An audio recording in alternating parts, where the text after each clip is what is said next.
করিডোরের কথা, করিডোর নিয়ে প্রেস সচিব এর আগে বলেছিলেন কি যে করিডোর নিয়ে কারো সঙ্গে কোনো পক্ষের সঙ্গে আমাদের কোনো আলোচনা হয়নি। মানে করিডোর দেয়া হবে কিনা, সরকার ইতিমধ্যে দিয়েছে কিনা, করিডোর কেন দেয়া হবে, করিডোর দেওয়ার ফলে যদি যুদ্ধাবস্থা তৈরি হয় তাহলে বাংলাদেশকে রক্ষা করবে কে, এরকম নানা আলোচনা।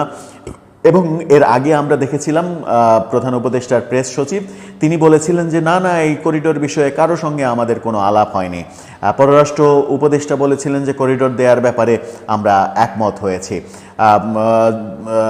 নিরাপত্তা উপদেষ্টা তিনিও বলেছেন যে করিডোর দেওয়ার ব্যাপারে একমত হয়েছে, কিন্তু প্রেস সচিব উল্টো কথা বলেছিলেন।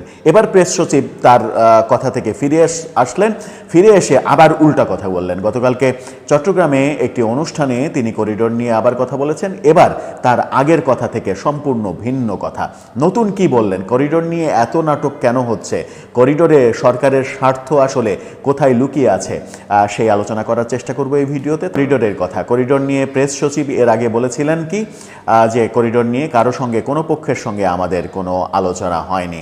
এবার চট্টগ্রামের একটি অনুষ্ঠানে তিনি বললেন মিয়ানমার সীমান্তে সম্ভাব্য মানবিক করিডোর নিয়ে প্রধান উপদেষ্টার প্রেস সচিব শফিকুল আলম তিনি বললেন এ নিয়ে সরকারের অবস্থান স্পষ্ট। সরকারের অবস্থান নাকি স্পষ্ট। এবার তিনি আগে বলেছিলেন যে এটা নিয়ে কারোর সঙ্গে কথা হয়নি, এখন বলছেন সরকারের অবস্থান স্পষ্ট। করিডোর হতে হবে জাতিসংঘের সংশ্লিষ্টতায়।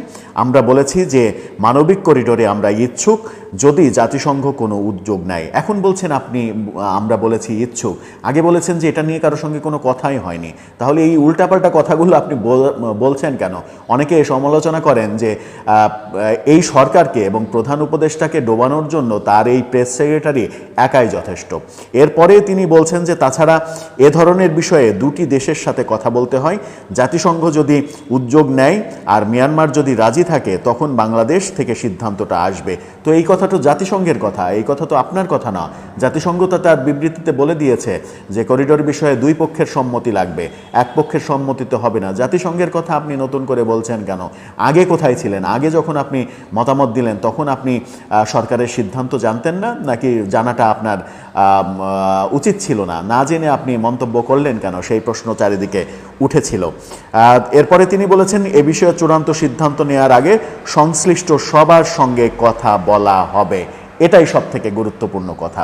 এর আগে সরকার বলেছিল তারা নীতিগত সিদ্ধান্ত নিয়েছে, তারা করিডোর দিতে চাই যুক্তরাষ্ট্রকে, জাতিসংঘের নামে মূলত যুক্তরাষ্ট্রকেই করিডোর দিতে চাই, মায়ানমারে যে করিডোরটা যাবে। নীতিগত সিদ্ধান্ত নেওয়া হয়েছে, সিদ্ধান্ত হয়ে গেছে করিডোরের, যেখানে কারো সঙ্গে কোনো আলোচনা হয়নি, সেনা প্রধানের সঙ্গে আলোচনা হয়নি, রাজনৈতিক দলগুলোর সঙ্গে আলোচনা হয়নি, কোনো স্টেক হোল্ডারের সঙ্গে কোনো আলোচনা হয়নি। কিন্তু এবার প্রেস সচিব বললেন তার আগে, অর্থাৎ করিডোর দেওয়ার আগে সবার সঙ্গে আলোচনা করা হবে। তার মানে গণেশ উল্টে গেছে। তার মানে আপনারা বুঝেছেন যে অন্তর্বর্তীকালীন সরকারের করিডোর দেওয়ার কোনো এখতিয়ার নেই। আপনারা একটু বেশি বাড়াবাড়ি করতে গিয়েছিলেন। বেশি বাড়াবাড়ি করতে যাওয়ার ফল যে ভালো হয় না সেটা তো আমরা সবাই বুঝি কিংবা জানি। সরকার দেরিতে হলেও এই উপলব্ধি, অবশ্য প্রেস সচিবের কথাই তো কখন কি বলেন ঠিক নাই, যদি এই কথাটা ঠিক হয়, যদি সরকার সিদ্ধান্ত নিয়েই থাকে যে সবার সঙ্গে আলোচনা করেই করিডোর দেওয়া হবে, তাহলে অন্তত এবার নিশ্চিত করা যাচ্ছে যে জাতিসংঘ চাক আর যুক্তরাষ্ট্র চাক, এই সরকারের যে ইচ্ছা মায়ানমারের মধ্যে করিডোর দিবে, আরাকান আর্মিকে সহযোগিতা করবে, সেই ইচ্ছা আর পূরণ হচ্ছে না।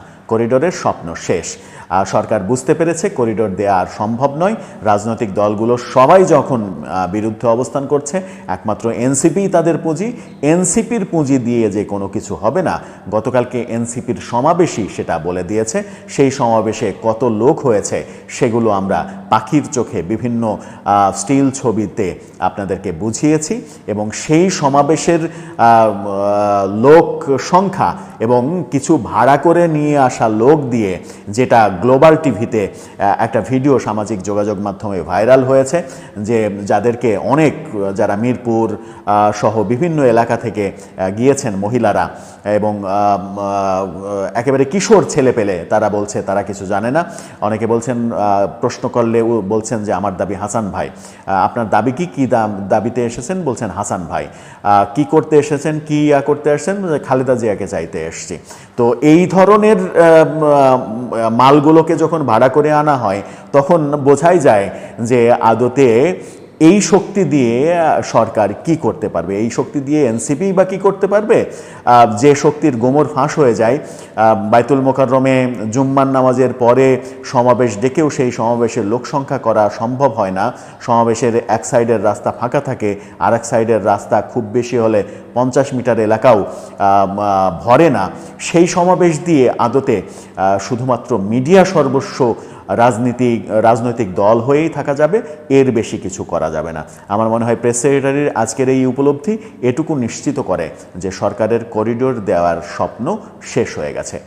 বাংলাদেশের অন্তর্বর্তী সরকার দেশটির মধ্য দিয়ে মিয়ানমারের রাখাইন রাজ্যের জন্য একটি মানবিক করিডোর স্থাপনে প্রাথমিকভাবে রাজি বলে জানিয়েছে জাতিসংঘকে। সূত্রগুলো বলছে স্থল ও নৌ দুই পথেই হতে পারে এই করিডোর। তবে যে পথে চালু হোক না কেন, বিশ্লেষকদের দাবি মানবিক করিডোরের এই রুটখানা চালু হলে বাংলাদেশ অনেকগুলো সমস্যার মুখোমুখি হতে পারে ব্যাপকভাবে। অস্ত্র মাদক সিন্ডিকেটের ছদ্মবেশী বিস্তার থেকে দেশটি জড়িয়ে পড়তে পারে প্রক্সি ওয়ার বা পতাকাবিহীন পেছনের যুদ্ধে। তারও চেয়ে গুরুত্বপূর্ণ প্রশ্ন হলো, বাংলাদেশ যদি সত্যি এই করিডোরের মধ্য দিয়ে প্রক্সি ওয়ারে জড়িয়ে যায়, তাহলে সেন্ট মার্টিন দ্বীপ কি হুমকির মুখে পড়বে? এ প্রশ্ন উঠছে কারণ সেন্ট মার্টিন বাংলাদেশের সমতল থেকে বিচ্ছিন্ন এবং মিয়ানমারের সাথে লাগোয়া। আমাদের বিশ্লেষণ হলো, শুধু হুমকি নয়, অনেক বড় বিপদের আশঙ্কা থেকে যায় বাংলাদেশের স্বাধীনতা ও সার্বভৌমত্বের প্রশ্নে। কেন সেটি জানতে চলুন যাওয়া যাক বিশ্লেষণে। টেকনাফ থেকে মন্ডুর দূরত্ব মাত্র 70 কিলোমিটার। আবার বঙ্গোপসাগরের কোল ঘেঁষে থাকা শাহপরী বীচ থেকে উত্তরের দুমদুমিয়ার বাংলাদেশ, ভারত ও মিয়ানমারের ট্রাই পিলার এলাকা পর্যন্ত বাংলাদেশ মিয়ানমারের সীমার দূরত্ব 271 কিলোমিটার। বাংলাদেশ মিয়ানমারের এই সীমান্ত পথকে ঘিরে এখন একযোগে চলছে মানবাধিকার সহায়তার তাগিদ, পতাকাবিহীন পেছনের যুদ্ধ বা প্রক্সি ওয়ার, আর বাংলাদেশের কূটনীতি সূক্ষ্ম দড়ি টানাটানি। কারণ যুদ্ধ বিধ্বস্ত আরাকান রাজ্যে বাংলাদেশের মধ্য দিয়ে একটি করিডোর স্থাপন করে সাহায্য পাঠাতে চায় জাতিসংঘ। এ নিয়ে সরকার নীতিগত সিদ্ধান্তের কথা প্রকাশ হলে বাংলাদেশের অভ্যন্তরীণ রাজনীতিতে বিষয়টি নিয়ে তীব্র প্রতিক্রিয়া দেখা দেয়। তারপর থেকে দেশটির গণমাধ্যমগুলোতে চলছে নানা চুলচেরা বিশ্লেষণ। এসব আলোচনার মূল কেন্দ্রবিন্দু হলো, এ ধরনের করিডোর দিলে সত্যিকার অর্থে বাংলাদেশের কোনো লাভ আছে কিনা। তার চেয়ে বড় প্রশ্ন হলো, এই করিডোরে বাংলাদেশের জন্য ঝুঁকি বা ক্ষতির দিকগুলো কি কি হতে পারে। সহজ কথায় বললে, সংঘাতময় এলাকায় মানবিক সহায়তা পাঠানোর পথ বা পদ্ধতি হলো মানবিক করিডোর। যতটুকু জানা যায়, প্রথম এই করিডোর করা হয়েছিল 1938 সালে নাৎসি নিয়ন্ত্রিত এলাকাগুলো থেকে ইহুদি শিশুদের যুক্তরাজ্যে সরিয়ে নেওয়ার জন্য। সেই থেকে যেসব দেশে মানবিক করিডোর পরিচালিত হয়েছে, এমন অনেক জায়গাতেই অভিজ্ঞতা তেমন একটা ভালো হয়নি। তার একটি বড় উদাহরণ হলো, করিডোরকে কেন্দ্র করে 1995 সাল নাগাদ সেব্রেনিৎসায় গণহত্যার পরিস্থিতি তৈরি হয়। এটি ইউরোপের ভয়াবহ নৃশংসতার একটি। যদিও বাংলাদেশ সরকার পক্ষ থেকে বারবার বলা হচ্ছে এই করিডোর নিতান্তই মানবিক একটি প্রচেষ্টা হবে, তবে বাস্তবতা অনেক জটিল। এতটাই জটিল যে এই করিডোর শুধু ত্রাণ বিতরণের বিষয় নয়, এটি একটি কৌশলগত রণক্ষেত্র হিসেবেও বিবেচিত হচ্ছে। যে প্রশ্নটি বিশেষজ্ঞরা তুলেছেন তা হলো, এই মানবিক উদ্যোগের কারণে বাংলাদেশ অন্য কোনো সমীকরণের অংশ হওয়ার শঙ্কায় পড়ছে কিনা। কেউ কেউ তো প্রক্সি ওয়ার শব্দটার ব্যবহার করতেও পিছু পা হচ্ছেন না। আমাদের বিশ্লেষণ হলো, এই প্রক্সি ওয়ারের সবচেয়ে বড় হুমকির মুখে পড়বে বাংলাদেশের সমতল থেকে বিচ্ছিন্ন দ্বীপ সেন্ট মার্টিন। দ্বীপটি হুমকিতে কেন পড়বে সেটি জানার আগে জেনে নেই কেন প্রক্সি ওয়ারে জড়িয়ে যেতে পারে বাংলাদেশ। বিশ্লেষকদের মতে, করিডোরকে ঘিরে যদি প্রক্সি ওয়ার হয়, তাহলে সেই সমস্যার সাথে শুধু আরাকান আর্মি জড়িত নয়, রোহিঙ্গা ও রোহিঙ্গাদের সশস্ত্র গোষ্ঠীগুলো একটি পক্ষ, জড়িত মিয়ানমারের জান্তা সরকার, তার প্রধান সহযোগী বিশ্ব পরাশক্তি চীন, সাথে আছে রাশিয়া, আবার বাদ যাবে না ভারতও। এদের সবারই বিরাট অর্থ অর্থনৈতিক ও ভূ রাজনৈতিক স্বার্থ এই আরাকান রাজ্যকে ঘিরে আছে। আবার 2021 সালে বার্মা অ্যাক্টের মধ্য দিয়ে ঘোষণা দিয়ে মিয়ানমারের জান্তা সরকারকে শেষ করতে চায় যুক্তরাষ্ট্র। পর্দার অন্তরালে তাদের লক্ষ্য চীনকে সাইজ করা। তার মানে এই প্রক্সি ওয়ারে থাকবে দুটি আঞ্চলিক শক্তি আর 4টি পরাশক্তি। মানবিক করিডোরের মূল ভাবনাই হলো সংঘাতপূর্ণ অঞ্চলের সব অংশের সাথে আলোচনার মাধ্যমে মানবিক সহায়তার উদ্যোগ। তাহলে এই করিডোরের নন স্টেট অ্যাক্টর হিসেবে আরাকান আর্মি যেমন একটি পক্ষ, মিয়ানমারের ক্ষমতাসীনরাও আরেকটি পক্ষ। জান্তা সরকার অমতে এই করিডোর হলে সেটি হবে আরাকান আর্মির ডিফ্যাক্টো শাসনকে স্বীকৃতি দেওয়ার মতো। মিয়ানমার সরকার এই উদ্যোগে নিজের সার্বভৌমত্বে হস্তক্ষেপ হিসেবে দেখতে পারে। তখন সিরিয়া, গাজা কিংবা ইথিওপিয়ার ট্রাইবেল অঞ্চলে যেভাবে মানবিক করিডোরকে রাজনৈতিক ও সামরিক কৌশলের অংশ বানানো হয়েছিল, সেই ঝুঁকি রাখাইনের ক্ষেত্রেও দেখা দিতে পারে। রাখাইন রাজ্য নিয়ে মিয়ানমার সরকারের চেয়ে বেশি চিন্তিত চীন। কারণ চীন মিয়ানমার ইকোনমিক করিডোর এবং বেল্ট অ্যান্ড রোড ইনিশিয়েটিভ বা বিআরআই রাখাইনের সিতোয়ে ও কিয়াকফিওকে ঘিরে গড়ে উঠেছে। আর আরাকান আর্মি এখনো এই দুটি শহর দখলে নিতে পারেনি। কিয়াকফিও বন্দরে আছে চীনের গভীর সমুদ্র বন্দর, আছে তেল গ্যাস পাইপলাইন। এ দুটি বন্দর ভবিষ্যতে আন্তর্জাতিক রাজনীতিতে চীনের জন্য লাইফলাইন, কারণ এর পথ দিয়ে বাণিজ্য করবে চীন। লাগবে না তার মালাক্কা প্রণালী, কমবে 80% পরিবহন খরচ।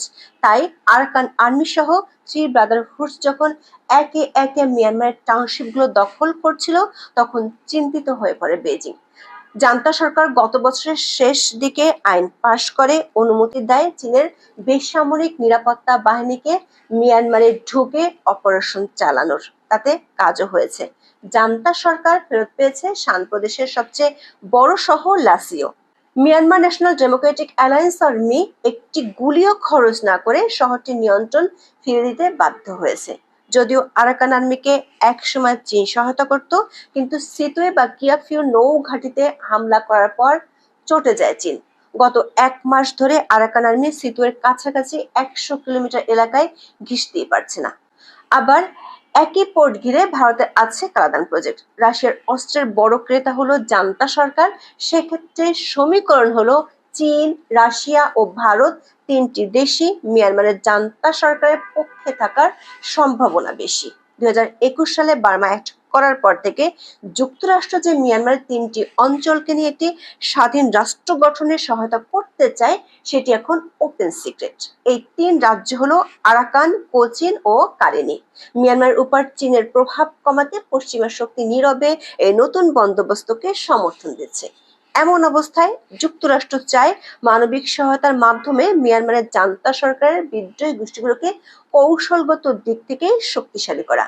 আর চীন মনে করে পশ্চিমা পৃষ্ঠপোষকতায় রাখাইনে নতুন কোনো রাষ্ট্র গঠনের প্রচেষ্টা দেশটির সামুদ্রিক নিরাপত্তার জন্য সরাসরি একটি হুমকি।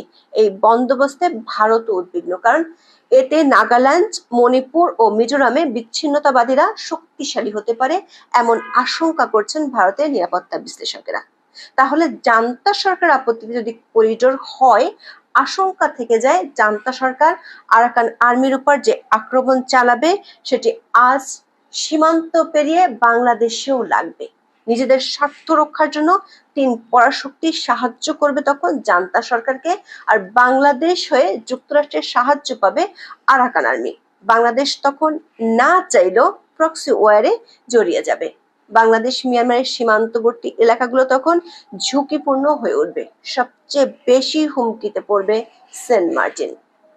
আমাদের বিশ্লেষণ হলো, বাংলাদেশের মধ্য দিয়ে রাখাইনে করিডোর দেওয়ার ফলে কোনো প্রক্সি ওয়ারে যদি বাংলাদেশ জড়িয়ে পড়ে, তাহলে সবচেয়ে হুমকির মুখে পড়তে পারে বাংলাদেশের 2টি জেলা কক্সবাজার ও বান্দরবান। প্রথমেই হুমকিতে পড়বে বাংলাদেশের সেন্ট মার্টিন দ্বীপ, কারণ সেন্ট মার্টিন দ্বীপটির দূরত্ব মিয়ানমার থেকে মাত্র 9 কিলোমিটার, যেখানে বাংলাদেশের মূল ভূখণ্ড থেকে সেন্ট মার্টিনের দূরত্ব 13 কিলোমিটার। সামরিক কৌশল অনুযায়ী আর্টিলারি রেজিমেন্টের যে দূরত্ব, তাতে মিয়ানমার সেন্ট মার্টিনের জন্য সবচেয়ে বড় হুমকি।